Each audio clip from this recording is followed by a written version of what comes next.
السلام علیکم فرینڈس، آج ہم لوگ شروع کرنے جا رہے ہیں ایپیسوڈ 23 آف ناول وقت، جس کے رائٹر ہیں مہرالنساء شاہ میر۔ اور بہت اچھا ناول ہے یار، اتنی زبردست اسٹوری، اتنی مزے کی باتیں شاتیں۔ تو ہم لوگ اس کو سٹارٹ کرتے ہیں بغیر کوئی ٹائم ضائع کیے۔ ہمیشہ میں کہتی ہوں ریڈی سیٹ گو، بٹ اب میں نے سوچا آج کے بعد میں بولوں گی السلام علیکم اور بسم اللہ الرحمن الرحیم۔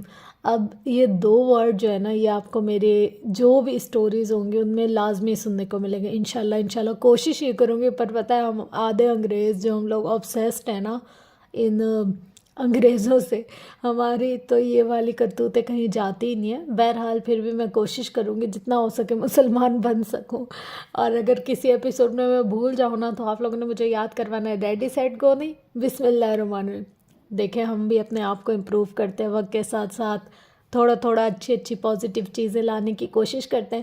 کسی دن کامیاب ہو جاتے ہیں اور کسی دن نہیں ہو جاتے۔ جس دن ہو جاتے ہیں اس دن اللہ کا شکر ہے، اور جس دن نہیں ہو پاتے اس دن خود کو ضرور ملامت کرتے ہیں۔ دیکھیں آپ لوگوں کے ساتھ یہ ساری چیزیں شیئر کرنے کا مقصد یہ کہ مجھے خود کو سب سے پہلے خود کو اپنی اصلاح کرنے کا موقع ملے۔ اور جب میں آپ لوگ کے ساتھ یہ ساری چیزیں شیئر کرتی ہوں نا، تو مقصد یہ نہیں ہوتا کہ صرف آپ ہی لوگوں کو سنا رہی ہوں یا بتا رہی ہوں۔ مقصد یہ ہوتا ہے کہ اپنے آپ میں بھی ان چھوٹی پوائنٹس کو ڈیلی لائف میں لانا، پھر خود کو چینج کرنا، خود کو اس حساب سے رکھنا۔ کافی ٹائم ایسا ہوتا ہے کہ مطلب جیسے ہم پریویس کسی چیز کو کرتے ہیں، لیکن جب ہمارے پاس علم آ جاتا ہے یا تھوڑی بہت سمجھ، عقل، شعور اللہ تعالیٰ دے دیتا ہے، تو نیکسٹ ٹائم کوشش یہ ہوتی ہے کہ یار اگر ایک چیز کا پہلے پتہ نہیں تھا اور اب پتہ ہے تو ہم لوگ اس حساب سے کریں کہ جو اچھا ہے، جو بہتر ہے۔ کافی سارے رائٹرز جو ہیں نا آج کل، وہ سیلف لو، سیلف obsession اور ان ساری چیزوں پر لکھ رہے ہیں۔ تو مجھے ایسے رائٹرز کا لکھنے کا انداز بھی بہت پسند ہے اور ان کی بات بھی بہت پسند ہے، کیونکہ جب کوئی انسان اپنے آپ کو فرسٹ پریورٹی نہیں دیتا نا، تو وہ اپنی زندگی میں کیا ہی گرو کرے گا۔ مطلب جس کے لیے اپنے آپ کی ویلیو نہیں ہے، وہ کسی اور کو کیا ہی ویلیو دے گا۔ تو انشاءاللہ آپ لوگ اب سے مجھے بتانا شروع کر دیں کہ اس کے بعد آپ نے کیا سننا ہے۔ مطلب یہ ناول جب کمپلیٹ ہو جائے گا تو اس کے بعد آپ کو کون سا ناول سننا ہے، تاکہ میں ابھی سے اپنے مائنڈ کو اس چیز کے لیے پریپیئر کر لوں اور آپ لوگ کے ساتھ ٹائم ٹو ٹائم اس کو شیئر کرتی رہوں۔ اچھا، بیچ میں نا میں نے کافی سارے دن کا گیپ دیا ہے، مطلب میں نے کوئی سٹوری پوسٹ نہیں کی، نیو ایپیسوڈ کچھ بھی پوسٹ نہیں کی۔ اس کی ریزن میں آپ لوگوں کو بتاتی ہوں۔ اس کی ریزن یہ تھی کہ میرے نا چینل پر کچھ ایشوز آ گئے، لائک مونٹائز تو ہوا نہیں ہے ابھی تک، اور نہ میرے واچ آورس پورے ہو گئے تھے، اور مطلب کرائٹیریا جو ہوتا ہے نا مونٹائزیشن کا وہ کمپلیٹ ہو گیا، بٹ ایڈسنس کا کوئی ایسا مسئلہ آ رہا ہے کہ وہ مونیٹائز ہی نہیں ہو رہا۔ میں نے اتنے دن ویٹ کیا، پھر میں نے کہا یار میں اس چیز کو ارننگ پرپس سے تو نہیں کر رہی نا، میں اس چیز کو ایک اس نیت سے کر رہی ہوں کہ یا اللہ اگر یہ میری آخرت میں 1% بھی مطلب بھلائی اچھائی کے کام آ جائے تو بس میرے لیے تو میرا پڑھنے کا یا آپ لوگ کے ساتھ شیئر کرنے کا مقصد پورا ہو جاتا ہے نا۔ تو اس لیے میں آپ لوگ کے ساتھ یہ سب شیئر کر رہی ہوں۔ پہلے میں نے سوچا یار جب مونٹائز ہی نہیں ہو رہا، جب یہاں سے کچھ ارننگ ہی نہیں آ رہی، کچھ فائدہ ہی نہیں ہے اس کا، تو پھر میں نہیں کرتی۔ لیکن جب میری نیت ہی ارننگ نہیں ہے، میری نیت اپنی اور ساتھ ساتھ آپ لوگوں کی ایک کریکشن یا ایک کچھ کہہ سکیں ہم کہ بھلائی کی ہے، تو پھر مجھے نہیں لگتا تھا کہ مجھے اسٹاپ کرنا چاہیے۔ بہرحال جو بھی ہوا اب ہم اس کو بدل نہیں سکتے، بٹ نیکسٹ یہ ہے کہ میں کوشش کروں گی میں اس کو اسٹاپ نہ کروں۔ جس نیک نیتی کے ساتھ میں نے اس کو شروع کیا ہے، ایٹ دا اینڈ میں اس کو لے کر جاؤں، جب تک اللہ تعالیٰ مجھے ہمت، طاقت یا اتنا سمجھ دیتا ہے کہ میں آپ لوگ کے ساتھ شیئر کر سکوں۔ باقی آپ سب لوگ دعا کیجیے گا، اللہ کرے میرا یہ چینل مونٹائز ہو جائے۔ میری تو بہت زیادہ خواہش بھی ہے اور دعا بھی ہے اور کوشش بھی ہے۔ اور اس کے علاوہ اگر آپ لوگوں میں سے کوئی ایسا ہے جس کو ان چیزوں کی نالج ہے کہ یار ایڈسنس کیسے ہوتا ہے، کیا ہوتا ہے، جو بھی اگر کوئی بھی سن رہا ہے، کسی کے فرینڈس کو یا کسی کی سسٹر، برادر، کوئی بھی ہو جس کو اس بارے میں نالج ہو، تو وہ مجھے ضرور گائیڈ کرے، کیونکہ میرے نا اس چینل کا ایڈسنس کا مسئلہ ہو گیا بہت زیادہ۔ تو اگر کوئی مجھے گائیڈ کر لے گا تو میرے لیے تھوڑی سی آسانی ہو جائے گی۔ تو بس یہ تھی ایک بات جو میں آپ لوگ کے ساتھ شیئر کرنے جا رہی تھی، اور اب ہم لوگ اس کو اسٹارٹ کرتے ہیں اپنی کہانی۔ بسم اللہ الرحمن الرحیم۔ وہ بلا مقصد گاڑی کو سڑکوں پر دوڑاتا پھر رہا تھا، دل میں جیسے آگ سی لگی تھی، کسی پل چین نہیں آ رہا تھا۔ گاڑی میں اے سی کے باوجود اسے گرمی لگ رہی تھی، گھٹن ہو رہی تھی، اس کی آنکھیں بری طرح بے قرار تھیں، لب سختی سے آپس میں پیوست کر رکھے تھے، بازو کی نسیں معمول سے زیادہ ابھری ہوئی تھیں، آنکھیں سرخی مائل ہو رہی تھیں، وہ بری طرح ڈسٹرب تھا۔ بالآخر ایک نسبتاً سنسان سڑک پر اس نے گاڑی روک دی اور تھک کر سر کو اسٹیئرنگ پر گرا دیا۔ اس کا دل چاہا تھا کہ دھاڑیں مار مار کر روئے، لیکن چاہنے کے باوجود اس کی آنکھوں سے ایک قطرہ بھی نہ نکلا۔ تم وہاں نہیں جاؤ گے عمر، وہ ہلکے سے بڑبڑائے، تم نے ساری زندگی اسی طرح گزاری ہے، اب باقی کی زندگی بھی گزار لو گے۔ اس کی آواز سرگوشی جیسی تھی، لیکن اس سرگوشی میں بے بسی تھی۔ پلیز مت جاؤ عمر، پلیز، وہ اپنی منت کر رہا تھا، وہ بے بسی کی انتہا کو پہنچا ہوا تھا۔ میں نے کہا نا تم نہیں جاؤ گے۔ اب کہ وہ سیدھا ہو کر بری طرح دھاڑا تھا، 10 سالوں میں وہ غصہ کرنا بھول چکا تھا۔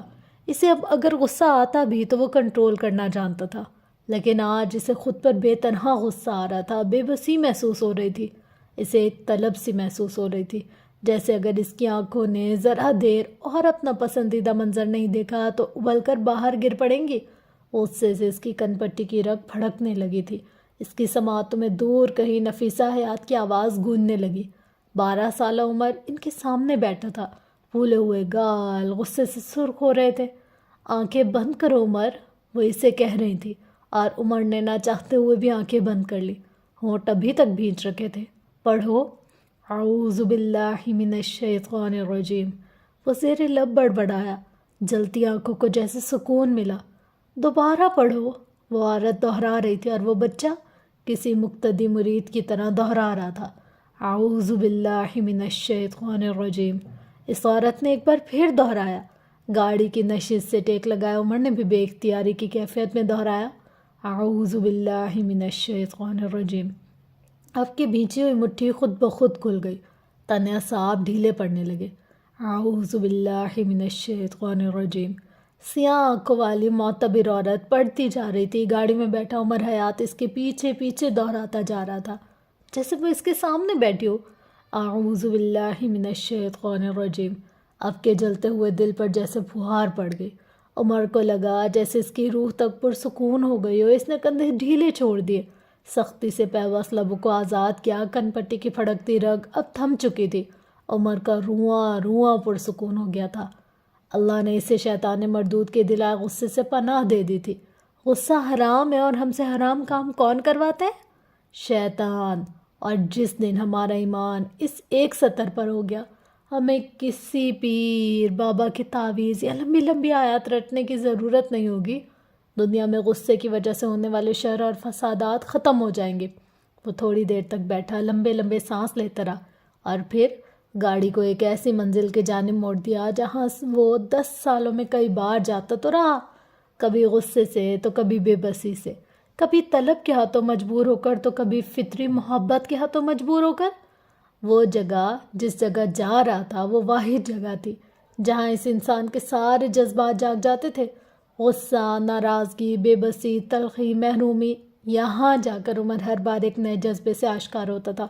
تقریباً آدھا گھنٹہ ڈرائیو کرنے کے بعد وہ ایک فینسی مردانہ بوتیک کے سامنے کھڑا تھا، گلاس وال سے اندر کا سارا منظر نظر آتا تھا۔ وہ اپنی گاڑی سے اتر آیا تھا، شیشے کے دروازے اس کے ہاتھ ہی کھولے گئے، وہ خاموشی سے اطراف میں دیکھتا ہوا آگے آیا۔ سر، میں آپ کی کیا مدد کر سکتا ہوں؟ سیلز مین نے شائستگی سے پوچھا۔ عمر نے فی الحال کچھ نہیں کہا، اسے ایک طرف کر دیا۔ وہ کوئی نیا لڑکا تھا جس نے عمر سے یہ سوال کیا تھا، اگر کوئی پرانا ورکر ہوتا تو عمر کو ایک نظر دیکھ کر پھر اپنے کام میں مصروف ہو جاتا۔ وہ جانتے تھے یہ آدمی کبھی بھی یہاں سے کچھ خریدنے نہیں آتا، وہ بس یہاں کے ایک ہیڈ درزی کو تھوڑی دیر تک دیکھتا رہتا ہے، اور جب اس آدمی کی نظر اس پر پڑتی ہے یا تو عمر فوراً وہاں سے نکل جاتا ہے، یا پھر ان دونوں کے درمیان ایک بہت بڑا جھگڑا ہوتا ہے جس میں عمر بولتا رہتا ہے اور وہ بوڑھا آدمی نم آنکھوں سے اس کو سنتا جاتا ہے۔ وہ متلاشی نظروں سے یہاں وہاں دیکھ رہا تھا، بالآخر اسے اپنی دائیں طرف ایک شیشے کے چھوٹے سے کیبن میں وہ آدمی نظر آ ہی گیا۔ اس کے ہاتھ میں درجیوں والی انچی ٹیپ تھی، وہ دراز قد تھا بالکل عمر کی طرح، اس کی رنگت صاف تھی بالکل عمر کی طرح، اس کی ناک کھڑی تھی بالکل عمر کی طرح، اس کے بال گھنے تھے، اس عمر میں بھی اتنے ہی گھنے بال عمر کی طرح، اس کے کندھے چوڑے تھے لیکن جھکے ہوئے۔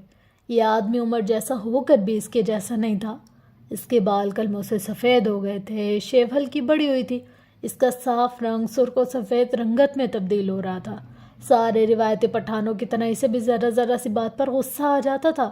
عمر بے اختیار سے اس کو دیکھے گیا۔ اس آدمی کے سینے پر ایک نیم پلیٹ لگی تھی، وہاج علی خان۔ عمر یہاں سے وہ نام نہیں دیکھ سکتا تھا۔ اس کے حلق میں کچھ اٹکا، اس کی ٹانگیں لرزنے لگی۔ تم اسے دیکھ چکے ہو، اب تمہیں جانا چاہیے۔ جاؤ عمر، اب جاؤ، وہ خود سے کہہ رہا تھا، خود کو جانے پر مجبور کر رہا تھا۔ وہاج، بوڑھا وہاج محض سا اپنے سامنے کھڑے لڑکے کے کوٹ کا ناپ لے رہا تھا۔ دفتن وہ رکا، اسے اپنے چہرے پر کسی کی شناسا نظروں کا ارتکاز محسوس ہوا۔ اس نے ناپ چھوڑ کر موڑ کر دیکھا، اس نے نظریں اٹھا کر دیکھا۔ سامنے اس کا بیٹا کھڑا تھا، وہ اسی کی طرف دیکھ رہا تھا۔ وہاج کی آنکھوں میں بے شمار پانی بھرنے لگا، وہ زخمی سا مسکرایا۔ اس کے دونوں گالوں میں گڑھے پڑتے تھے۔ عمر بے اختیار اسے دیکھتا رہا، پلک جھپکے بغیر، سانس لیے بغیر۔ اسے لگا وہ اپنا عکس دیکھ رہا ہے۔ وہاج علی بھی آنکھوں میں ہزار حسرتیں لیے اسے دیکھتا رہا۔ اس کی آنکھیں نم ہونے لگی تھیں۔ وہ منظر مکمل تھا۔ اے اندھا ہے کیا؟ کب سے کھڑا کر رکھا ہے؟ ناپ لینی ہے یا جاؤں؟ اسی وقت سامنے کھڑے نوجوان نے ناراضگی سے اس بوڑھے آدمی کو دھکا سا دیا۔ وہ تنومند تھا، ذرا سا لڑکھڑایا لیکن گرا نہیں۔ اس نے نوجوان کو نہیں دیکھا، اس نے بے قرار ہو کر ایک بار پھر عمر کی جانب دیکھا۔ اسے ڈر تھا کہ کہیں یہ منظر کہیں کھو نہ جائے۔ عمر کی آنکھوں میں جیسے مرچیں بھر گئی۔ وہ بجلی کسی تیزی سے اندر کی طرف بڑھا، لڑکے کو کالر سے کھینچ کر رخ اپنی جانب موڑا اور اپنے فولادی ہاتھ کا ایک زوردار مکہ اس کے جبڑے پر دے مارا۔ اس نوجوان کو لگا تھا جیسے اس کے جبڑے کی ساری رگیں تک ہل گئی ہوں۔ عمر نے اگلے لمحے اسے سنبھلنے کا موقع دیے بغیر ایسا ہی ایک مکہ اس کے پیٹ پر دے مارا۔ وہ درد سے دوہرا ہو کر گر پڑا اور پھر سیدھا ہوتے ہوئے فوراً اٹھ کر باہر کی طرف بھاگا۔ عمر نے اسے پکڑنے کی کوشش نہیں کی۔ وہ باہر نکل کر بکتا جھکتا آگے سے وہاں سے نکلتا چلا گیا۔ آس پاس کھڑے دوسرے لوگ بھی جمع ہو گئے تھے۔ تم ٹھیک ہو نا بیٹا؟ اس کی آواز اپنے بیٹے سے زیادہ خوبصورت تھی، فکر مند بھی تھی۔ میری ماں پہ تو آپ کا ہاتھ بہت تیزی سے چلتا تھا، یہاں کیا ہو گیا؟ کیا ہاتھ میں وہ جان نہیں رہی یا پھر نوکری کے چھوٹ جانے کا خوف تھا؟ وہ ان کے قریب کھڑا تلخی سے کہہ رہا تھا، البتہ اس کی آواز بلند نہیں تھی۔ جواب میں وہاج نے کچھ کہنا چاہا لیکن عمر مڑ گیا۔ وہ اب مزید اس آدمی کو نہیں سن سکتا تھا۔ عمر میری بات سنو بیٹے، بیٹے رک جاؤ۔ وہ اس کے پیچھے آیا تھا۔ تھوڑی دیر میرے پاس بیٹھ جاؤ بیٹا، تھوڑی دیر رک جاؤ پلیز۔ وہ چاہے جتنا مرضی تیز قدم اٹھا لے اپنے جوان بیٹے کا مقابلہ نہیں کر سکتے تھے۔ وہ تیز تیز قدم اٹھا کر باہر نکل گیا۔ وہاج گرتا پڑتا اس کے پیچھے جاتا رہا، اسے بلاتا رہا، عمر، عمر میری بات سنو بیٹے، میری بات تو سن لو۔ وہ رو رہے تھے، اسے پکار رہے تھے، لیکن عمر جانتا تھا اگر وہ رک گیا تو پتھر کا بن جائے گا، سو وہ نہیں رکا۔ وہ باہر کھڑی اپنی گاڑی میں بیٹھا اور ایک لمحہ ضائع کیے بغیر گاڑی زن سے بھگاتا آگے لے گیا۔ پیچھے کھڑا وہ شخص پچھتاووں میں گھرا کھڑا رہ گیا۔ یہ پچھتاوے اس کے لیے نئے نہیں تھے، وہ انہیں 28 سالوں سے جھیل رہا تھا اور آج تک ان کا یوزٹو نہیں ہو سکا تھا۔ اس کی روح آج بھی پہلے دن کی طرح زخمی تھی، اس کی آنکھیں آج بھی پہلے دن کی طرح نم تھی۔ امریکہ کے شہر نیو یارک کے ایک نائٹ کلب میں اس وقت رنگینیاں عروج پر تھیں۔ بار ٹینڈر کی کرسی پر بیٹھا یاقوت مرزا بری طرح جھنجھلایا ہوا تھا۔ سیاہ شرٹ اور جینس کے اوپر سیاہ جیکٹ پہنے، بالوں کو جیل سے سیٹ کیے، چہرے پر بیزاری طاری کیے، وہ اس وقت وجیح لگ رہا تھا۔ دفتن اس کا موبائل بجنے لگا، ڈیڈا کالنگ۔ اس کے چہرے پر پھیلی بیزاری ایک لمحے میں غائب ہو گئی تھی۔ اس نے لپک کر موبائل اٹھایا، کال اٹینڈ کی اور میوزک کے شور سے بچنے کے لیے یہاں سے نکل گیا۔ نکل کر چلتے ہوئے وہ کلب کے داخلی دروازے تک آیا۔ موبائل جل بجھ کر بند ہو گیا۔ اس نے خود کال ملائی جو کہ فوراً ریسیو ہو گئی۔ ہلو ڈیڈ، پلیز مجھے واپس بلا لیں، وہ چھوٹتے ہی بولا۔ بکو مت، یہ بتاؤ کیسے ہو؟ انہوں نے جھڑک دیا۔ میں کیسا ہو سکتا ہوں یار، یہاں اکیلے رہ رہ کر کیسا ہو سکتا ہوں میں؟ کچھ نہیں جانتا میں، مجھے نہیں جاننا کچھ، مجھے بس واپس بلا لیں۔ وہ بری طرح تپ گیا تھا۔ بکواس مت کیا کرو یاقوت، اگر تم نے یہاں آنے کی بات دوبارہ کی تو میں اپنے ہاتھوں سے تمہارا گلا دبا دوں گا۔ یہاں جو گند تم پھیلا کر گئے تھے اس کو سمیٹنے میں بہت وقت لگے گا، اور ویسے بھی جو رنگینیاں تمہیں چاہیے تھی وہاں تو آسانی سے مل رہا ہے نا سب کچھ۔ آخر میں ان کا لہجہ تنزیہ ہوا تھا۔ چند مزید باتوں اور دھمکیوں کے بعد بالآخر اس نے اپنے باپ کی بات مان لی۔ نرمین کیسی ہے؟ آخر میں اس نے بڑے ہی کوئی سرسری لہجے میں پوچھا۔ مر گئی ہے، آگے سے انہوں نے اتنی تلخی سے کہا کہ یاقوت ٹھہر سا گیا۔ کم از کم تمہارے لیے وہ مر گئی ہے، اب فون رکھو اور آئندہ اس لڑکی کا نام اپنے منہ سے نہ نکالنا۔ وہ ایسے سرد، ایسے دو ٹوک لہجے میں بولے تھے کہ یاقوت کو بے اختیاری سے خوف محسوس ہوا۔ کال کٹ چکی تھی لیکن یاقوت وہیں بے دم کھڑا رہا۔ اپنا بدلہ لیتے ہوئے وہ اپنی آزادی کھو چکا تھا۔ کیا تم ٹھیک ہو؟ یہ وہ پہلا سوال تھا جو ہارون نے عمر کو دیکھتے ہوئے پوچھا تھا۔ اگر نہیں بھی ہو تو کم از کم تمہیں نہیں بتاؤں گا، وہ تلخی سے کہتا گرم گرم کافی کو اپنے اندر انڈیلنے لگا۔ وہ دونوں یہ چھوٹے سے کیفے میں ہی بیٹھے ہوئے تھے۔ سفیر کے ساتھ یہ تم نے کیا کیا ہے نا؟ کتا جب گھر کے اندر آنے لگے تو اس کو پٹا باندھ کر باہر باندھا جاتا ہے نا، تاکہ اسے یاد رہے کہ وہ کتا ہے۔ لیکن تم نے اسے اتنے گھٹیا کیس میں کیوں پھنسایا؟ وہ اپنی سرمئی آنکھیں اس کے چہرے پر جمائے پوچھ رہا تھا۔ میں بس اسے ذلیل کرنا چاہتا تھا جیسے اس نے مجھے کرنے کی کوشش کی۔ وہ حالے کو ہرٹ کرنے لگا، اور اگر کوئی میری بیوی کو ہرٹ کرے گا تو میں اسے معاف نہیں کروں گا۔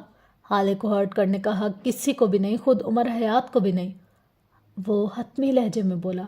پھر مجھے کیوں چھوڑ دیا؟ میں نے بھی تو اسے ہرٹ کیا، ہارون نے ہلکی آواز میں پوچھا۔ عمر نے ہاتھ جلایا۔ تم نے کچھ بھی غلط نہیں کیا، تمہارے حساب سے یہی صحیح تھا۔ تم دور تھے، تمہیں حالات کا اندازہ نہیں تھا۔ ظاہر ہے ایک لڑکی کی شادی کی صبح تم یہ تو نہیں کہو گے نا کہ وہ لڑکی کسی مرد کو آدھی رات کے وقت ہسپتال لے گئی تھی۔ تم اپنی جگہ درست تھے، عمر رسان سے بولا۔ ہارون نے ممنون نظروں سے اس کو دیکھا۔ حالے یہ بات کیوں نہیں سمجھتی؟ اس کا لہجہ زخمی تھا۔ وہ سب سمجھتی ہے، وہ جانتی ہے ہارون کہ تم اسے ہرٹ نہیں کر سکتے۔ وہ اب بھی تمہاری پینٹنگز کا سن کر خوش ہوتی ہے، وہ بس تم سے ناراض ہے۔ ان کو لگتا ہے اگر تم اس دن ایئرپورٹ پر ان کی بات مان لیتے تو یہ سب نہ ہوتا۔ حالانکہ ان کو اب مان لینا چاہیے کہ یہ قسمت تھی، اگر تم ہوتے تب بھی کچھ نہیں بدل سکتا تھا۔ وہ بول چکا تو وہ اپنی کافی اٹھا چکا۔ ہارون خاموش رہا، اس کے پاس کہنے کو کچھ نہیں تھا۔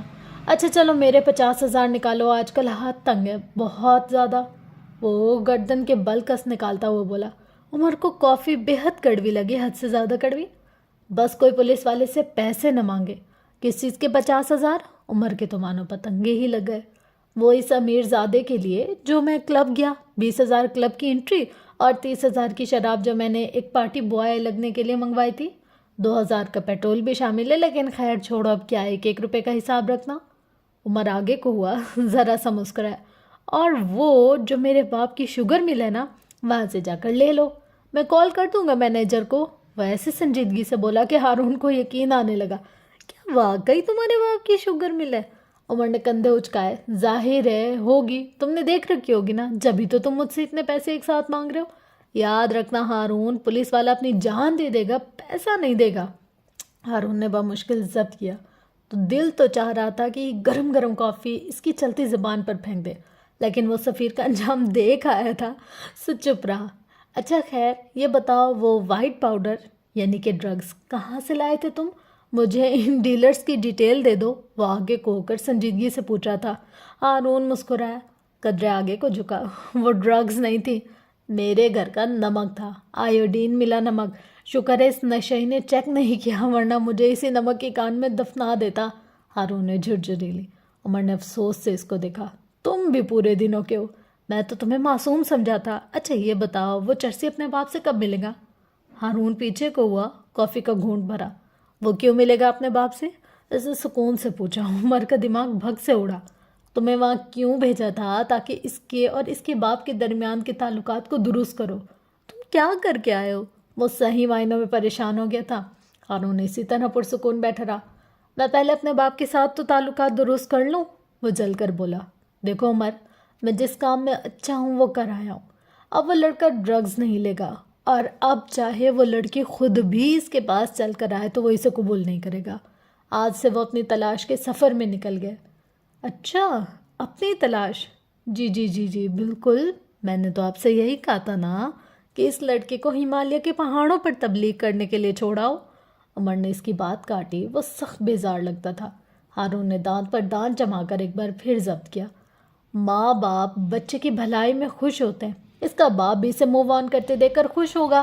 رہی بات اس کے تعلقات اپنے باپ کے ساتھ درست کرنے کی، تو یہ کام مجھے نہیں آتا، مجھے جو آتا تھا وہ کر آیا ہوں، اور اس کا باپ کوئی مفتی نہیں تھا۔ کالے کرتوتوں کے نتائج بھی بھگتنے پڑتے ہیں نا۔ سارے پاگلوں نے میرے ہی گلے پڑنا تھا کیا؟ اوف، وہ سخت کبیتا خاطر لگ رہا تھا۔ میرے پاس تمہارے لیے کچھ ہے، فروا اور فہیم کی ملاقات کا ثبوت۔ عمر کرنٹ کھا کر سیدھا ہوا، چہرے پر بے یقینی پھیل گئی۔ ہارون موبائل پر انگلیاں چلا رہا تھا، پھر ایک جگہ رک کر اس نے موبائل عمر کے سامنے کیا۔ عمر نے جھپٹ کر اس کے ہاتھ سے موبائل لیا۔ وہ ایک انسٹاگرام سے لی گئی تصویر کا اسکرین شاٹ تھا۔ اس تصویر میں فروا اپنے کسی دوست کے ساتھ کھڑی تھی۔ نہ وہ تصویر قابل غور تھی، نہ فروا کی مسکراہٹ، اور نہ وہ غیر ملکی دوست۔ اس تصویر میں قابل غور 15 اپریل کی تاریخ تھی۔ اس تصویر میں قابل غور وہ ہوٹل کا نام تھا جہاں وہ دونوں کھڑی تھی، دا پرل اسٹون۔ عمر ششد رہ گیا۔ یہ اس نیم جی نامی کیفے سے چند قدم دور ہی تھا۔ اس نے چیک کیوں نہیں کیا؟ کیا وہ اتنا بیکار ہو گیا ہے؟ کیا وہ اتنا اندھا، اتنا کم عقل ہو گیا ہے؟ یہ پاکستان کی سب سے مشہور ہوٹل چین ہے۔ ہارون عمر کے سفید پڑتے چہرے کو دیکھتے ہوئے کہنے لگا، تم یہی سوچ رہے ہوگے کہ تم نے اس جگہ کو چیک کیوں نہیں کیا؟ عمر نے جواب نہیں دیا، وہ بس شل سا بیٹھا رہا۔ کیونکہ تم نے عمر، تم نے صرف اور صرف فہیم مرزا کے ہوٹلز چیک کیے۔ تم نے فروا اور فہیم کی ملاقات کو بس فہیم کے ہی کسی ہوٹل میں ہی امیجن کر لیا۔ تم نے اس شہر کا کوئی کیفے، کوئی ریسٹورنٹ، کوئی ہوٹل جو فہیم مرزا کا نہیں تھا اسے چیک ہی نہیں کیا۔ عمر کو اس کی آواز نہیں آ رہی تھی، اس کے کانوں میں کوئی اور آواز گونج رہی تھی۔ عمر سر، میں آپ کو بتا رہا ہوں، میں نے فہیم مرزا کے ایک ہوٹل کا CCTV چیک کروایا ہے، لیکن اس پورے مہینے یہ عورت یہاں آئی ہی نہیں ہے۔ تم رنگوں کی زبان جانتے ہو؟ اس نے ہارون کو کہتے سنا۔ عمر کچھ نہیں بولا۔ اس کے پاس کہنے کو بہت کچھ تھا، وہ کہنا چاہتا تھا، رنگوں کی زبان، واٹ نان سینس، لیکن زبان جیسے تالو سے چپک گئی۔ سبز رنگ کریٹیویٹی کا رنگ ہوتا ہے، اسی طرح اگر سبز رنگ کو گہرا سبز کر دو تو یہ جلن اور حسد کا رنگ بن جاتا ہے۔ عمر کی آنکھوں کے آگے کوئی اور منظر تھا۔ وہ دونوں ایک ورکشاپ کی دکان سے بھرے ہوئے سڑک پر گاڑی کے اندر بیٹھے تھے۔ عمر نے اپنے موبائل پر لوکیشن ڈالی اور اپنی لوکیشن کے آس پاس ایک بار پھر فہیم مرزا کا کوئی ہوٹل ڈھونڈنے لگا۔ نیلا رنگ اداسی کا رنگ ہوتا ہے، وہ اس کی زبان سے بس اداس باتیں ہی نکلتی ہیں۔ اگر نیلے رنگ کو زیادہ گہرا کر دو تو وہ مسلسل جاری رہنے والے غم کی بات کرتا ہے۔ اس کی آنکھوں کے سامنے اب ہسپتال کے بیڈ پر لیٹے مہراج سلطان تھے۔ کیا تم جانتے ہو عمر، یہ سب کس نے کیا؟ فہیم مرزا نے، اور اس نے یہ سب مسز شمس کے کہنے پر کیا ہے۔ تم ایسا کیسے کہہ سکتے ہو؟ کیا تمہارے پاس کوئی ثبوت ہے؟ سیاہ رنگ طاقت کا رنگ ہوتا ہے، جنون کا رنگ ہوتا ہے، پیشنس ایمبیشنس کا رنگ ہوتا ہے۔ عمر، انتقام کو جنون مت بتاؤ، فکر مند سا سردار کہہ رہا تھا۔ میں تمہیں اس جنون کی بھینٹ چڑھنے نہیں دے سکتا، میرے لیے تم اہم ہو، صرف تم۔ سرخ رنگ، یہ رنگ انتقام کا رنگ ہوتا ہے، خون کا رنگ، بدلے کا رنگ۔ یہ رنگ جب آپ کی آنکھوں کے سامنے آ جاتا ہے تو بہت عرصے تک کوئی دوسرا رنگ نظر نہیں آتا۔ یہ رنگ اپنی بات کرواتا ہے، یہ انسان کی آنکھوں کے آگے گھومتا رہتا ہے۔ سرخ جوڑا ہو، سرخ برتن ہو، سرخ عمارت ہو یا پھر سرخ خون، سرمئی آنکھوں والا لڑکا کہہ رہا تھا اور عمر سانس روک کے سن رہا تھا۔ تم نے انتقام کو جنون بنا لیا، تم نے آنکھوں کے آگے سرخ رنگ رکھ لیا، تم نے صرف ایک رنگ کی سنی، باقی سارے رنگوں نے بولنا چھوڑ دیا، انہوں نے منہ سی لیے۔ رنگ بہت پوزیسو ہوتے ہیں، اگر تم ان کو وہ توجہ نہیں دو گے جو کہ وہ ڈیزرو کرتے ہیں تو پھر وہ روٹ جاتے ہیں۔ تم نے رنگوں کو خود سے ناراض کر دیا۔ اپنی آنکھوں کے آگے سے سرخ رنگ کی پٹی ہٹاؤ، اپنے باقی سارے رنگوں کو بولنے دو، ورنہ سرخ تمہاری رگوں میں سرایت کر جائے گا، اور تمہاری رگوں میں پہلے سے ایک سرخ رنگ موجود ہے۔ اگر دنیا میں ایک جیسی چیزیں دو ہو جائیں تو ایک کو ختم کر لینا چاہیے۔ اب تم سوچو عمر، ختم کرو گے یا پھر اس انتقام کے رنگ کو؟ تمہیں یہ تصویر کہاں سے ملی؟ کافی دیر بعد عمر نے سوال کیا۔ جواب میں ہارون نے کل فروا کے ساتھ ہونے والی اپنی ملاقات کا سارا احوال سنا دیا۔ تم نے اس بوڑھی فتنہ کے ماتھے پر گن رکھ دی گن؟ براوو ہارون، براوو، آج تو تم نے میرا دل جیت لیا۔ کیا جو ٹریگر بھی دبا دیتے؟ ایک عذاب سے تو جان چھوٹ جاتی۔ آخر میں وہ ذرا افسوس سے بولا، جبکہ ٹریگر کے نام پر ہارون کو کچھ یاد آیا تھا۔ میں ضرور ٹریگر دبا دیتا عمر، اگر اس پستول میں گولیاں ہوتی تو۔ تم نے مجھے خالی پستول دیا تھا، تمہیں میرے ساتھ ایسا کام کرتے ہوئے شرم نہیں آئی؟ عمر ڈھٹائی سے سر کھجاتا رہا۔ ہاں، تمہیں پستول میں گولیاں ڈال کر دے دیتا تاکہ تم اس کو مار دیتے اور مقدمہ مجھ پر چلتا۔ تمہارا باپ تو تمہیں چھڑوا لیتا، مجھے چھڑوانے کون آئے گا؟ وہ جلے کٹے انداز میں بولا۔ تمہارا باپ؟ ہارون نے فوراً جواب دیا، تمہیں بچانے تمہارا باپ آئے گا؟ عمر کے تاثرات بدل گئے، مٹھی ایک بار پھر بھیج گئی، ماتھے پر سلوٹوں کا جال سا بچھ گیا۔ تم نے بتایا نہیں، تمہیں یہ تصویر کہاں سے ملی؟ اس نے بات بدل دی۔ ہارون سمجھ گیا وہ اس بارے میں بات نہیں کرنا چاہتا۔ میں نے فروا آنٹی کا موبائل اٹھایا تھا، پھر میں نے جب سارا موبائل چیک کیا تو مجھے یہ تصویر ملی۔ میں نے اس عورت کا انسٹاگرام چیک کیا اور وہاں سے مجھے فروا اور اس عورت کی باقی تصاویر بھی مل گئی۔ لیکن کیا ثبوت ہے کہ فہیم مرزا سے ملنے گئی تھی وہ؟ اپنی اسی غیر ملکی دوست سے بھی ملنے جا سکتی ہیں؟ عمر اب کے مشکوک ہوا۔ ہارون آگے کو ہوا، میں نے ہوٹل کی فوٹیجز نکلوائی ہیں، جس سوئٹ میں فروا گئی تھی اسی سوئٹ میں تھوڑی دیر بعد فہیم مرزا بھی گیا تھا۔ اس نے بولتے ہوئے موبائل پر انگلیاں چلاتے ہوئے ایک فوٹیج عمر کے سامنے رکھی۔ وہ بغور اس ویڈیو کو دیکھے گیا۔ ہارون نے کہنا جاری رکھا، اس کے ساتھ وہ سنہری آنکھوں والا لڑکا بھی تھا۔ کیا نام ہے اس کا؟ اس نے ذہن پر زور دینا چاہا۔ ہاں، نوح، یہی نام ہے اس کا، میں جانتا ہوں اس کو، حالے بھی جانتی ہے۔ وہ فہیم مرزا کے بیٹے کا گارجین ہے۔ اس کے بیٹے کا نام یاقوت مرزا ہے۔ حالے اور یاقوت ایک بار شاپنگ مال میں الجھ پڑے تھے، مجھے سب یاد ہے۔ اگر تم میرے اغوا میں شامل نہیں بھی ہو تو میں تمہاری کسی دشمنی کی زد میں آئی ہوں کیا؟ اگر وہ جان لے کہ وہ اپنی دشمنی کی زد میں آئی ہے تو؟ وہ بتا رہا تھا اور عمر آنکھیں چھوٹی کیے سنے جا رہا تھا۔ نہ میرا ڈرائیور ڈسٹریکشن تھا، نہ فروا میری سم کے ذریعے مجھے استعمال کیا۔ اس پہیلی کو سلجھانے میں اتنا وقت صرف اس لیے لگا ہے کیونکہ تم اس پہیلی میں خود کو شامل کیے ہوئے تھے۔ تم نے اپنے دماغ پر زیادہ زور دے رکھا تھا۔ تم اس کیس کو عمر حیات بن کر حل کر رہے تھے، حالانکہ فروا کے پلان میں تم تھے ہی نہیں۔ تمہیں خود کو باہر نکال کر ایک بار سوچنا تھا۔ فروا کسی کو بھی پھنسا نہیں رہی تھی، وہ بس محتاط تھی، اس لیے اس نے میری سم اور میرا ڈرائیور استعمال کیا۔ وہ اس کیفے میں ہی جانے والی تھی، لیکن مہر سے ملنے ہوٹل اسے قریب پڑتا تھا، وہاں جانا اس کے لیے کوئی دقت کی بات نہیں تھی۔ خیر، اب یہ مسئلہ حل ہو چکا ہے، عذاب ختم ہوا۔ ہارون نے ہاتھ جھاڑے۔ تمہیں یہ سب حالے کو دکھانا چاہیے، وہ تمہیں معاف کر دے گی، تم دونوں ایک اچھی زندگی گزار سکتے ہو۔ آخر میں ہارون نے سادگی سے کہا تھا، البتہ حلق میں بہت کچھ اٹکا تھا۔ وہ کسی اور کے ساتھ زندگی گزارے گی، اس خیال سے ہی جان جاتی تھی۔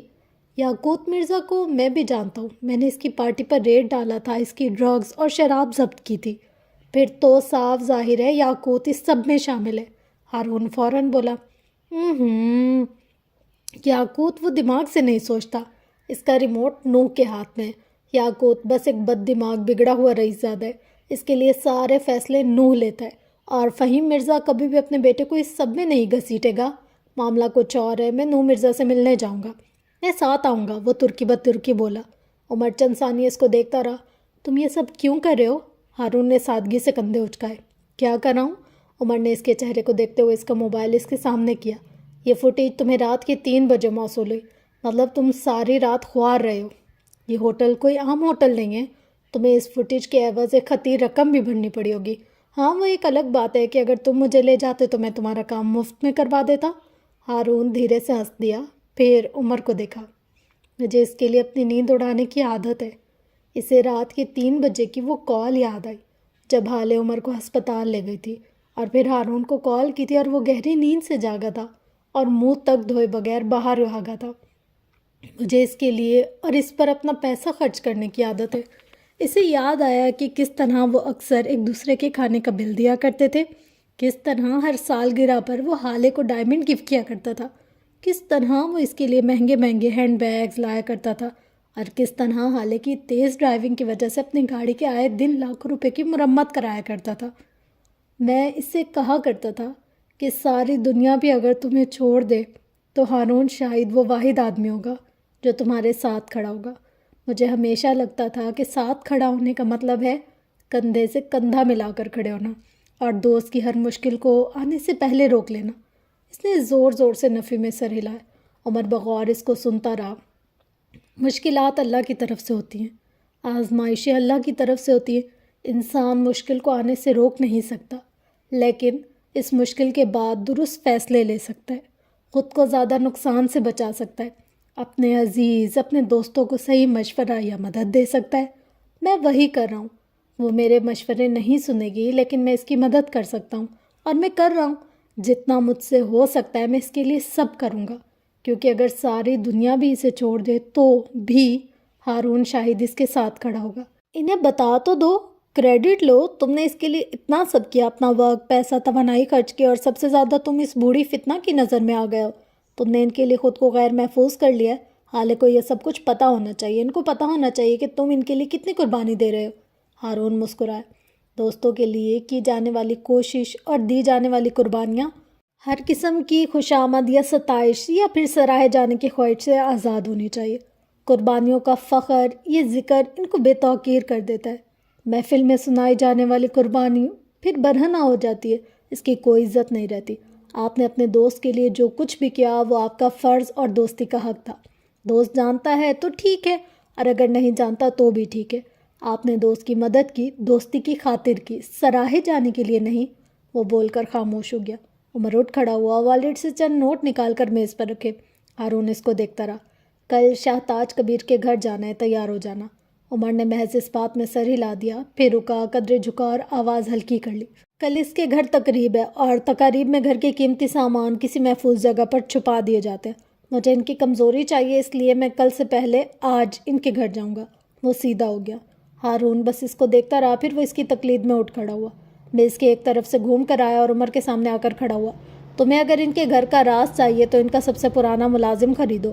امیروں کے گھر کے ملازمین کے سینوں میں کئی راز دفن ہوتے ہیں، سب سے پرانا ملازم سب سے زیادہ وفادار ہوتا ہے، وہ کیوں بکے گا؟ عمر آبرو استفہامیہ انداز میں اٹھا کر پوچھ رہا تھا۔ ہارون دل کھول کر مسکرائے۔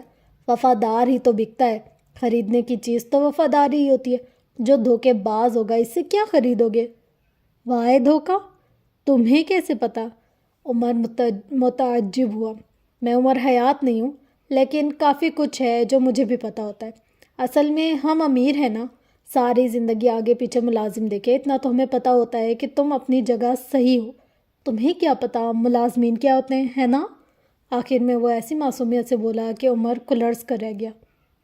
میں اپنے محلے کا سب سے امیر بچہ تھا، وہ جل کر بولا۔ ہارون ہاتھ جھلاتا آگے بڑھ گیا۔ عمر نے ڈھیر سارا غصہ اندر دبایا۔ سرمئی بلا نہ ہو تو۔ لیل کے فلیٹ کے باہر کوئی بیل پر ہاتھ رکھ کر جیسے بھول ہی گیا۔ الفا، آج تو میں تمہیں جان سے مار دوں گی، پاگل! دروازہ کھولتی لیل کے باقی الفاظ اس کے منہ میں ہی رہ گئے۔ دروازے پر عمر اکیلا نہیں تھا، اس کے ساتھ سرمئی آنکھوں والا لڑکا بھی تھا۔ لیل نے عمر کو یہ کون ہے والی نظروں سے دیکھا، لیکن اس کے پیچھے کھڑے حالے نے یہ کیوں والی نظروں سے اسے دیکھا۔ عمر دونوں سے نظریں چراتا اندر آ گیا۔ ہارون اب بھی متذبذب سا کھڑا رہا۔ تمہارے لیے گاڑی بلواؤں؟ لیل کی جتاتی آواز سن کر وہ گڑبڑاتا ہوا اندر آیا۔ حالے کی آنکھوں میں اس کو دیکھ کر زخمی سا تاثر ابھرا تھا۔ دانت پر دانت جما کر جذبات کو روکے رکھا، دل کا کرب بڑھتا جا رہا تھا۔ وہ واپس صوفے تک آئی، اپنا بیگ اٹھایا، پھر موبائل کی تلاش میں ادھر ادھر دیکھا۔ اس کے ہاتھ کانپ رہے تھے، آنکھیں نم ہوتی جا رہی تھیں۔ لیل خاموشی سے اس کو دیکھتی رہی۔ ہارون شرمندہ سا کھڑا رہا۔ صوفے کے کونے میں پھنسا اسے اپنا موبائل بھی نظر آ ہی گیا۔ اس نے ایک جھٹکے سے کھینچ کر موبائل باہر نکالا، گاڑی کی چابی اٹھائی، لیکن جیسے ہی مڑی یکدم رکنا پڑا۔ عمر اس کے سامنے دیوار بنا کھڑا تھا۔ حالے نے شیرنی کی طرح زخمی نظروں سے اسے دیکھا۔ ہارون ہمارے ساتھ کام کرے گا، جب مجھے برداشت کر رہی ہو تو اسے بھی کرنے۔ آپ سلطان ہیں، آپ کو بھرم رکھنا آنا چاہیے۔ اس کا لہجہ ہلکا تھا، جیسے صرف حالے ہی سن سکے۔ کل کے لیے ہمیں لوگ چاہیے، اور بھروسہ مند لوگ ہارون ان میں سے ایک ہے۔ بس کچھ وقت کے لیے، صرف کچھ وقت کے لیے دل بڑا کریں، گردن سیدھی رکھیں، آنکھیں خشک رکھیں۔ آپ سمجھ رہی ہیں؟ اس کا لہجہ جتاتا ہوا تھا۔ حالے کے تنے اعصاب ڈھیلے پڑنے لگے۔ وہ مڑی اور بے دلی سے صوفے پر بیٹھ گئی، البتہ مٹھی اب بھی بھینچ رکھی تھی۔ تھوڑی دیر بعد وہ چاروں ایک دائرے کی صورت نیچے بیٹھے تھے۔ کافی کے مگز ہر ایک کے آگے رکھے ہوئے تھے۔ عمر انہیں کل کا پلان سمجھا رہا تھا۔ حالے خاموشی سے سن رہی تھی، جبکہ لیل ہر 2 منٹ بعد کوئی نہ کوئی سوال کرتی تھی، جس کا جواب عمر بغیر کسی خوف کے دے دیتا تھا۔ ان کا کوئی ملازم خریدنا ہوگا لیل، کیا تم مجھے ان کی کسی ملازم کی ڈیٹیل دے سکتے ہو جسے خرید سکے؟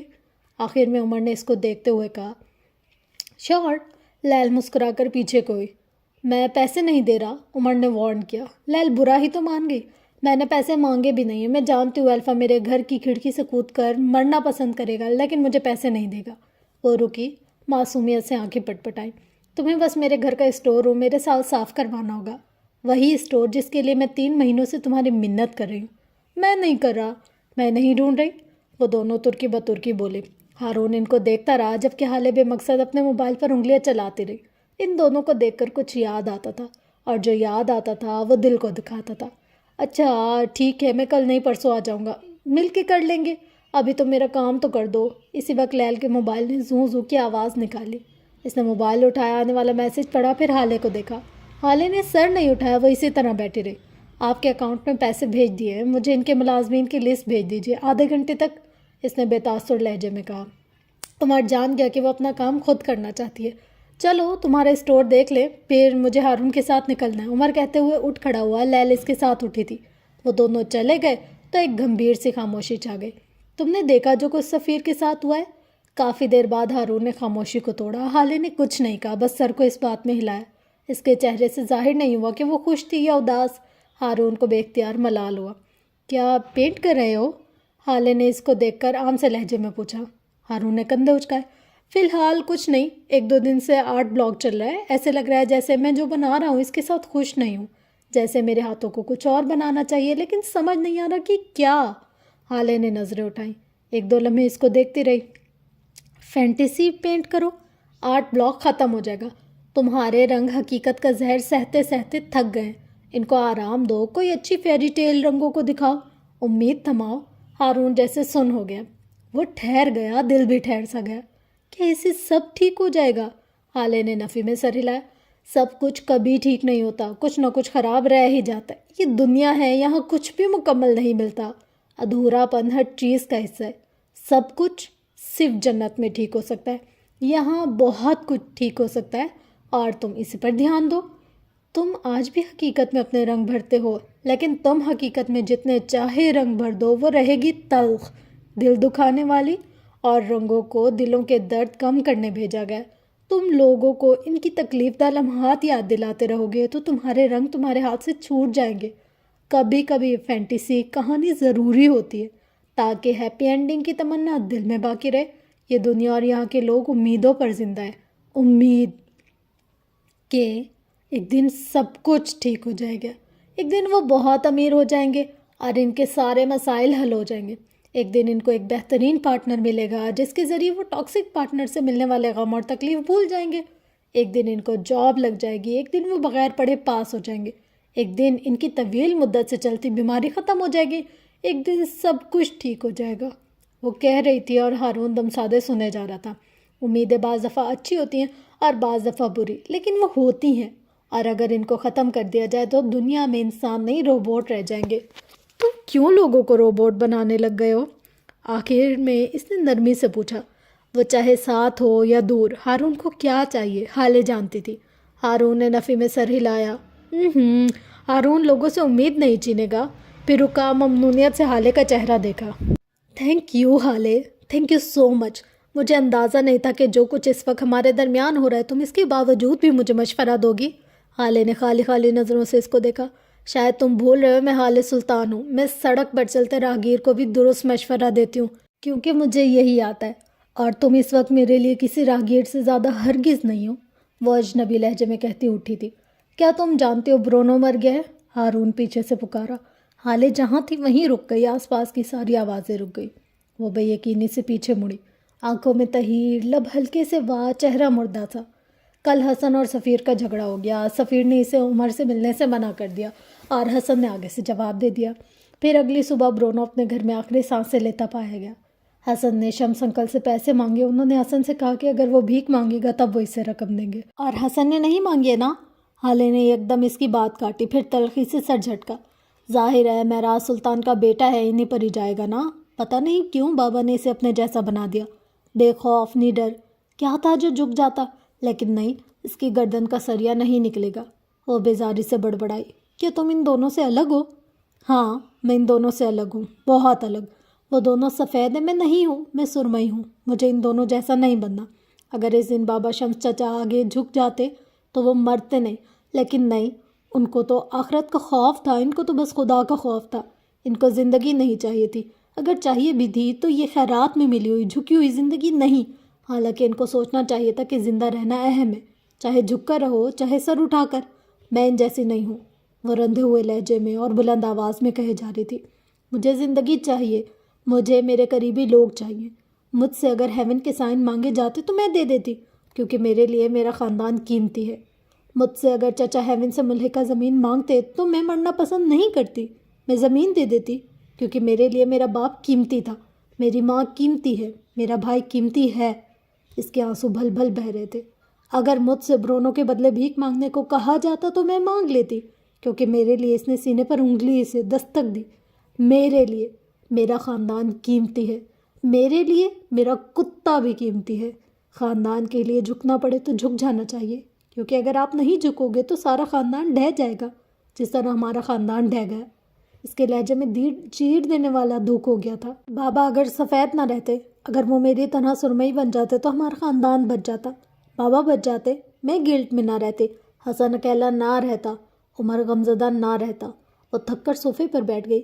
بابا کو سرمئی بننا چاہیے تھا، حسن کو بھی سرمئی بننا چاہیے تھا، ان کو میری طرح بننا چاہیے تھا۔ وہ تھکی تھکی سی بڑبڑا رہی تھی۔ ان کو میری طرح بننا چاہیے تھا، ہر اس انسان کو سرمئی بننا چاہیے جن کو اپنا خاندان بچانا ہے، جن کو اپنا باپ قتل نہیں کروانا، جن کو اپنے بچے یتیم، اپنی بیوی بیوہ نہیں کروانی، ان کو سرمئی بننا چاہیے۔ اس کی آواز ہلکی ہوتی گئی اور پھر وہ خاموش ہو گئی۔ ہارون اسی طرح بیٹھا رہا، سن، ششد، ساکت۔ معراج انکل کو شمس انکل نے مار دیا؟ وہ اتنی ہلکی آواز میں بڑبڑایا کہ حالے کرنٹ کھا کر سیدھی ہوئی۔ وہ اس کے سامنے نہیں بولتی تھی، کیونکہ وہ جانتی تھی ہارون سے بات کی تو جذبات میں سب کہہ دے گی۔ وہ دوست تھا اور دوستوں سے باتیں چھپائی نہیں جا سکتی تھی۔ وہ شل رہ گئی اور ہارون ساکن۔ کیا کوئی راہگیروں کو اپنے باپ کے قتل کا راز بتاتا ہے؟ سلطان منزل کی طرف جانے والی گاڑی میں اس وقت خاموشی تھی۔ سفیر کو ریلیز کر دیا گیا تھا، سارا الزام اس کے ڈرائیور نے قبول کر لیا تھا۔ اس نے قبول کر لیا تھا کہ سفیر کی گاڑی میں منشیات رکھنے والا وہی ہے اور وہ یہ کام کافی عرصے سے کرتا آ رہا ہے، لیکن اس کے مہربان مالک اس کے ان کرتوتوں سے واقف نہیں تھے۔ ساری دنیا جانتی تھی یہ جھوٹ ہے، لیکن قانون کو ثبوت اور ملزم چاہیے ہوتا ہے۔ ایک ہی ٹھوس ثبوت اور ایک اقرار ملزم کو مجرم بنا دیتا ہے۔ شمس سلطان کو زیادہ کچھ نہیں کرنا پڑا، انہوں نے بس ایک منشیات کی ترسیل کرنے والا کرائے کا گنڈا خریدا اور اس نے اقرار کر لیا کہ سفیر سلطان کا ڈرائیور اس سے بھاری مقدار میں منشیات خریدتا ہے۔ چند مزید جھوٹ اور ایس ایچ او کا چائے پانی نکال کر بالآخر سفیر سلطان آزاد تھا۔ لیکن کیا واقعی؟ وہ بس تھانے کی اس کوٹھڑی سے آزاد وہ تھا، لوگوں کی معنی خیز نظروں، دبی دبی مسکراہٹوں، جملے کستی زبانوں سے تو اب وہ شاید کئی سال تک آزاد نہیں ہو سکتا تھا۔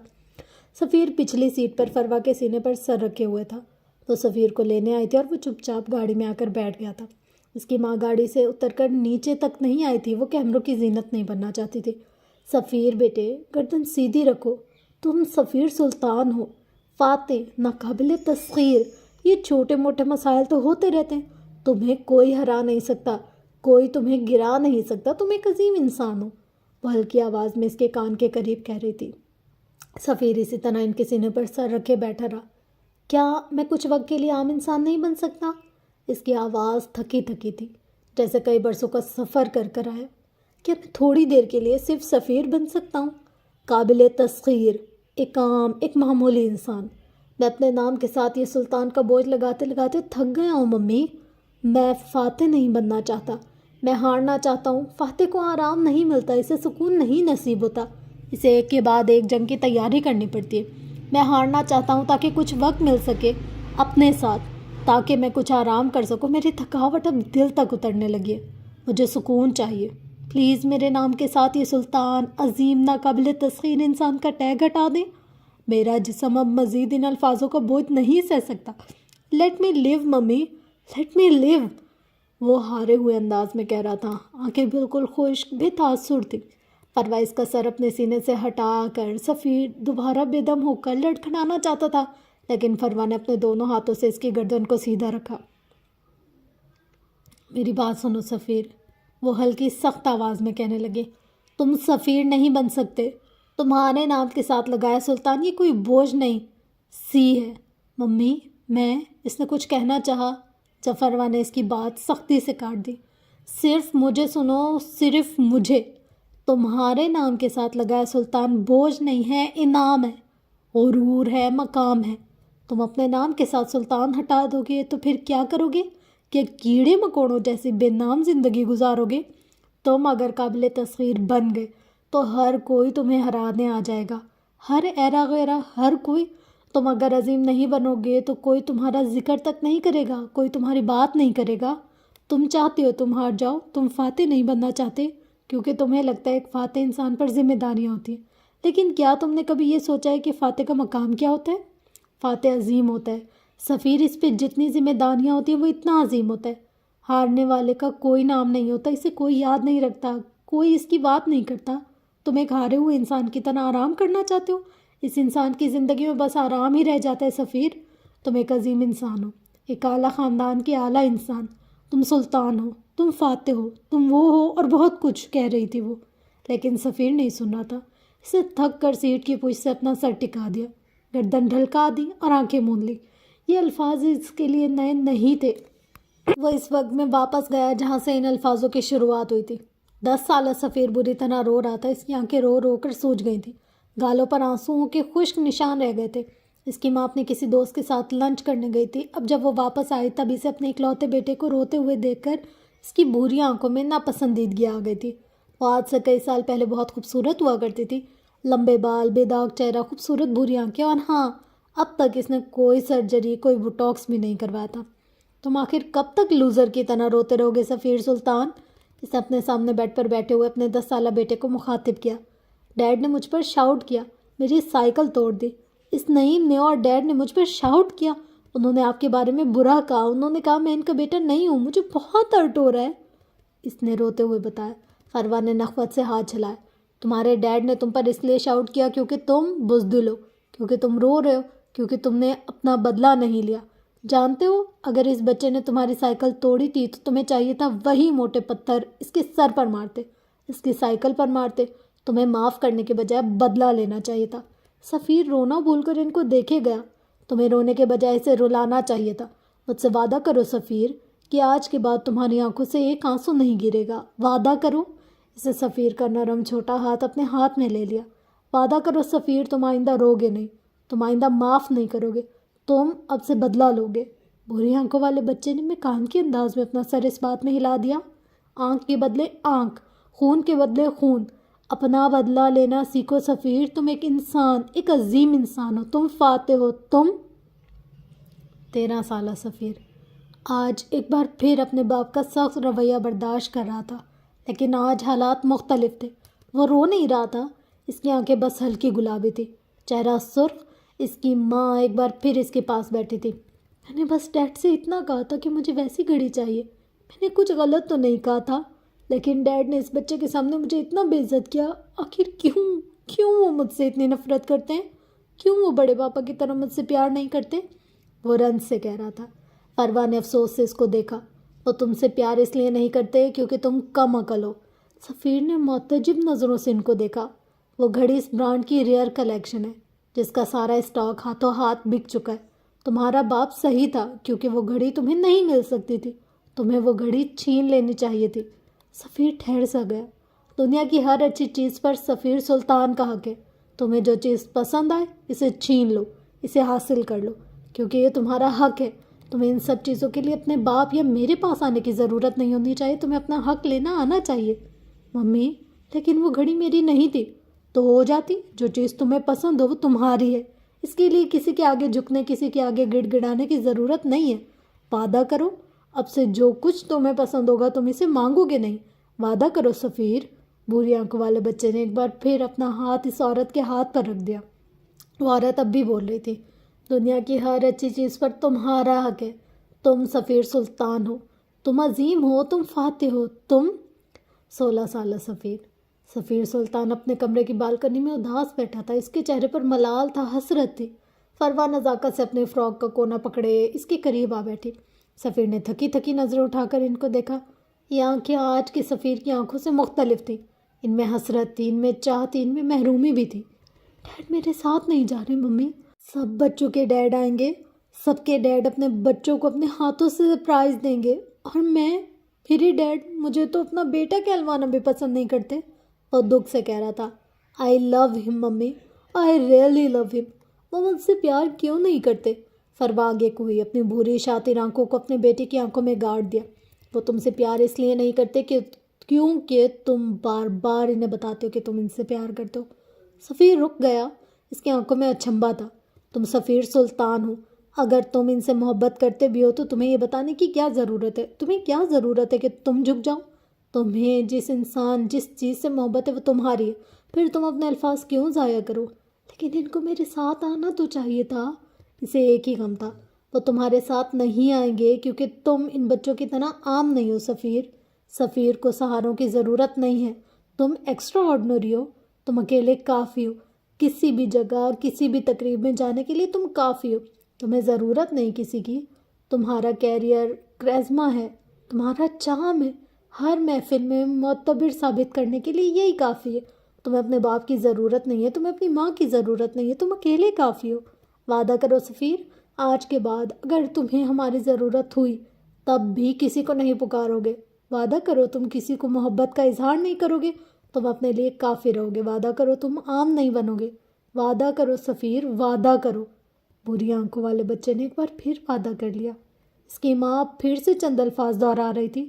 تم سفیر سلطان ہو، تم عظیم ہو، تم فاتح ہو، دنیا کی ہر اچھی چیز پر تمہارا حق ہے، تمہیں جو پسند ہے چھین لو۔ اس نے آنکھیں کھولیں۔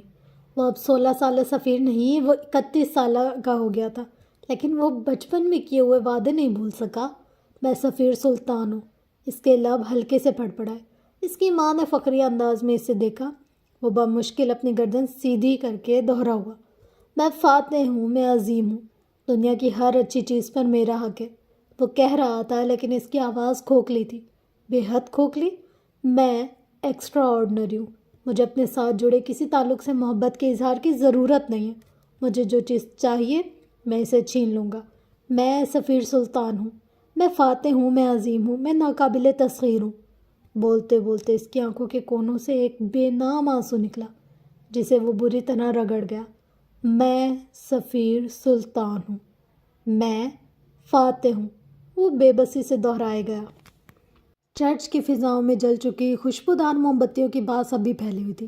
ہال میں قطاروں میں لگے لکڑی کے صاف ستھرے بینچ رکھے تھے۔ یہ بینچ سارے ہال میں بچھے ہوئے تھے، بس درمیان میں گزرنے کا ایک لمبا چوڑا راستہ تھا۔ جہاں بینچ ختم ہوتے وہاں سے ہال کی زمین سے ذرا اونچا اسٹیج نما ممبر بنا تھا، جس کے ایک کونے میں ڈائس رکھا تھا، جس کے پیچھے سیاہ رنگت والا فادر کھڑا تھا۔ اسٹیج پر کھڑے کچھ بچے کوائز مذہبی نظمیں پڑھ رہے تھے۔ ہال کے بینچ اس وقت خالی تھے۔ آج کی پریئر ہو چکی تھی۔ یہ وہ بچے تھے جنہیں اگلے ہفتے کے کوائز سنانی تھی۔ اس وقت وہ اپنی مشق کر رہے تھے۔ ایسے میں ہال کے داخلی دروازے سے 4 لوگ اندر داخل ہوئے، جن میں ایک سیاہ آنکھوں والا مرد اور اس کی بیوی تھی، اور دوسرا سرمئی آنکھوں والا لڑکا اور ایک سانولی لڑکی بھی تھی۔ فادر جوزف نے ان کو اندر آتے دیکھا تو مسکرائے۔ کوائر پڑھتے بچے اب خاموش ہو گئے تھے، شاید وہ مشق کر چکے تھے۔ فادر جوزف نے بچوں کو جانے کا اشارہ کیا۔ آج کی پریئر ختم ہو چکی تھی، لیکن یسوع مسیح کا تذکرہ کرنے والے لوگ کبھی ختم نہیں ہوں گے۔ آؤ میرے بچوں، آؤ۔ ڈائس کے پیچھے کھڑا ڈھلتی عمر کا آدمی شفقت سے کہہ رہا تھا۔ ہم کسی کے عقیدے کے ساتھ مذاق کرنے جا رہے ہیں؟ کیا دنیا میں اس سے بڑا کوئی گناہ ہوگا؟ سرمئی آنکھوں والا لڑکا دکھ سے کہہ رہا تھا۔ اگر تم اب ایک لفظ بھی بولے تو کل اسی چرچ سے تمہاری مسخ شدہ لاش ملے گی۔ کیا اس سے بڑا گناہ کوئی ہوگا؟ اس کے ساتھ چلتا سیاہ آنکھوں والا نوجوان سختی سے کہہ رہا تھا۔ اتنے میں وہ چاروں بینچ کے آخری سینوں تک پہنچ گئے۔ فادر ان کو دیکھتے ہوئے نیچے اتر آئے۔ کہو، آج تم یسوع مسیح کے بارے میں کیا سننا چاہو گے؟ ان کی عظمت کے قصے یا ان پر ٹوٹی مشکلات کا حوالہ؟ فادر جوزف نیچے آتے ہوئے نرمی سے پوچھ رہے تھے۔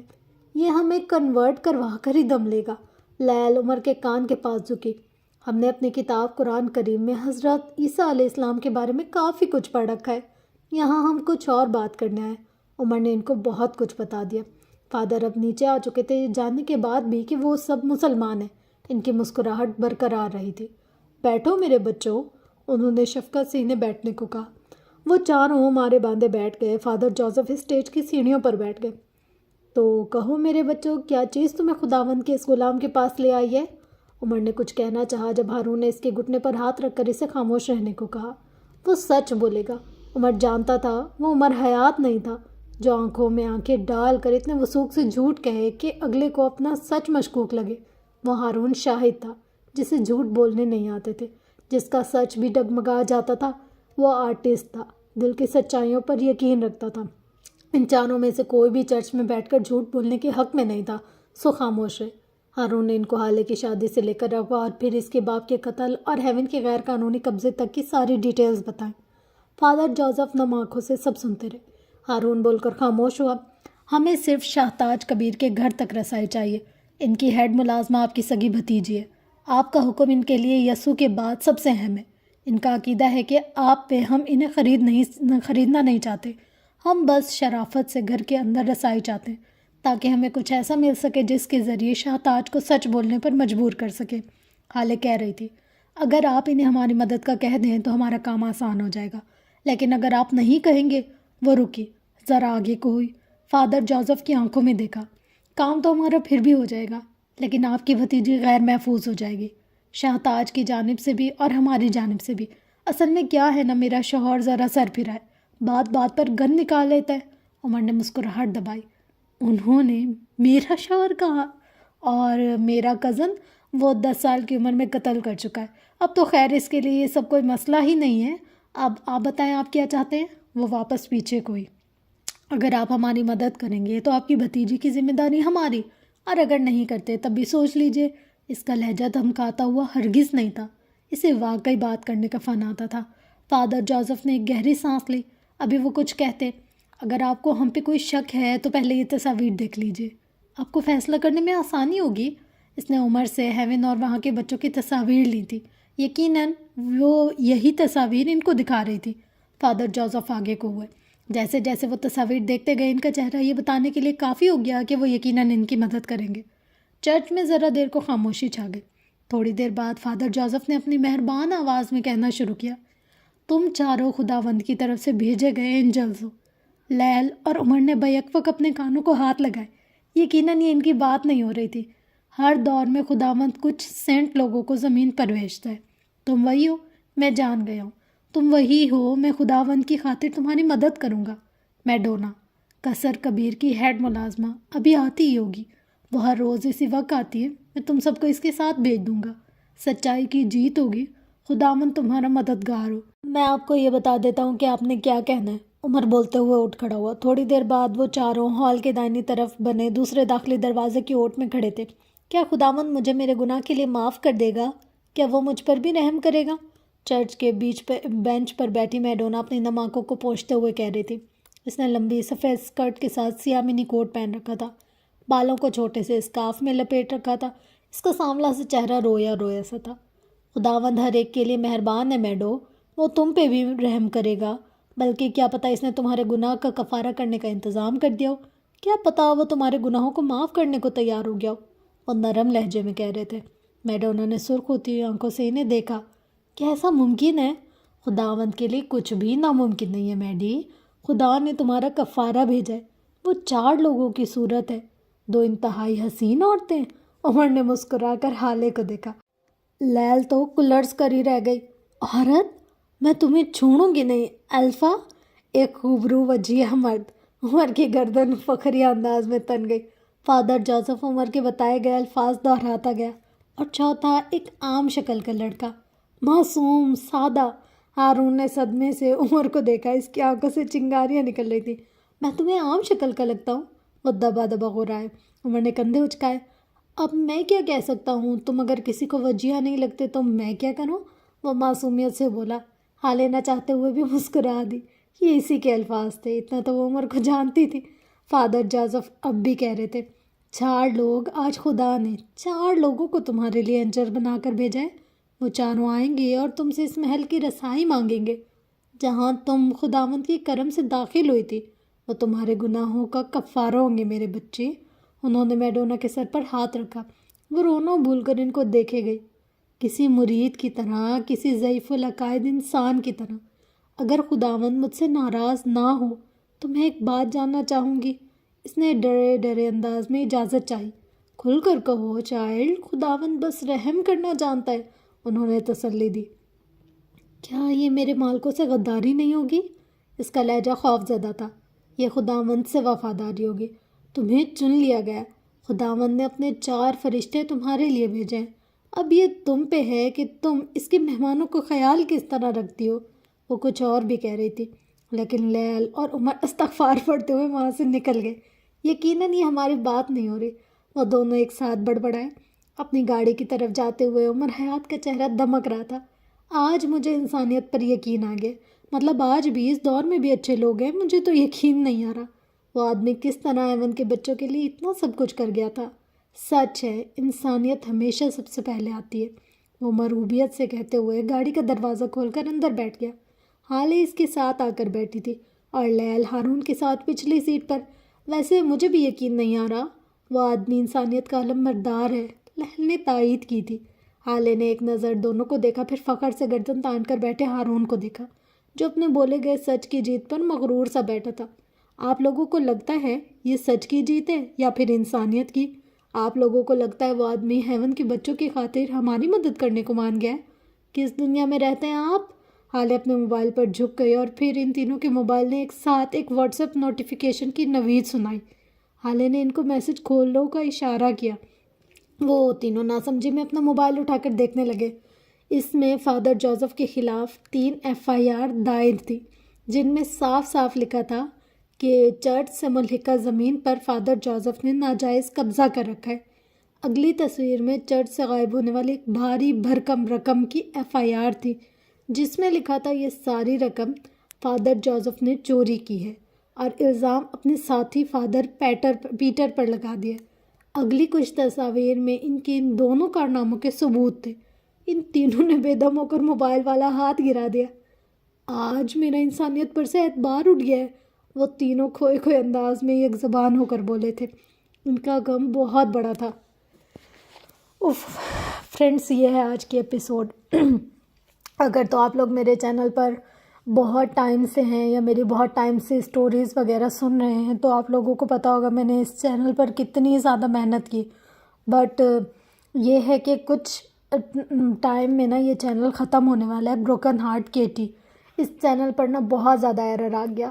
مطلب جب میں سوچ رہی تھی کہ یار اب اس چینل کی ارننگ شروع ہو جائے گی اور میں یہاں سے کچھ بینیفٹ حاصل کروں گی، اوبویسلی بات ہے ہر کوئی اس مائنڈ سیٹ کے ساتھ یہ شروع کرتا ہے کہ یار شاید یہاں سے ہمارا کوئی سورس آف انکم بن جائے، بٹ میری نیت یہ تھی، دکھ سے نا آج میری آواز بھی نہیں نکل رہی، بٹ میری نیت یہ تھی کہ یار اگر میری طرف سے کسی کی تھوڑی سی بھی بھلائی ہو جاتی ہے تو اللہ مجھے اس کا اجر ضرور دے گا، اور انشاءاللہ ضرور دے گا۔ میں نے بہت محنت کی بروکن ہارٹ کیٹی پر، آلموسٹ 500+ ایپیسوڈس میں نے اس پر اپلوڈ کی، بٹ ایٹ دا اینڈ جب مجھے اس کو مونٹائز کروانا تھا تو اس چینل پر کچھ ایرر آ گیا جس کی وجہ سے مجھے اس چینل کو ڈیلیٹ کرنا پڑے گا۔ میں کروں یا نہ کروں، یوٹیوب اپنی طرف سے خود بخود ہی کر دے گا، تو یہ چینل اب میرے پاس کچھ ٹائم کے لیے۔ میں نے اس کے آلٹرنیٹیو ایک اور چینل بنایا ہے، ناولز ود کیٹی۔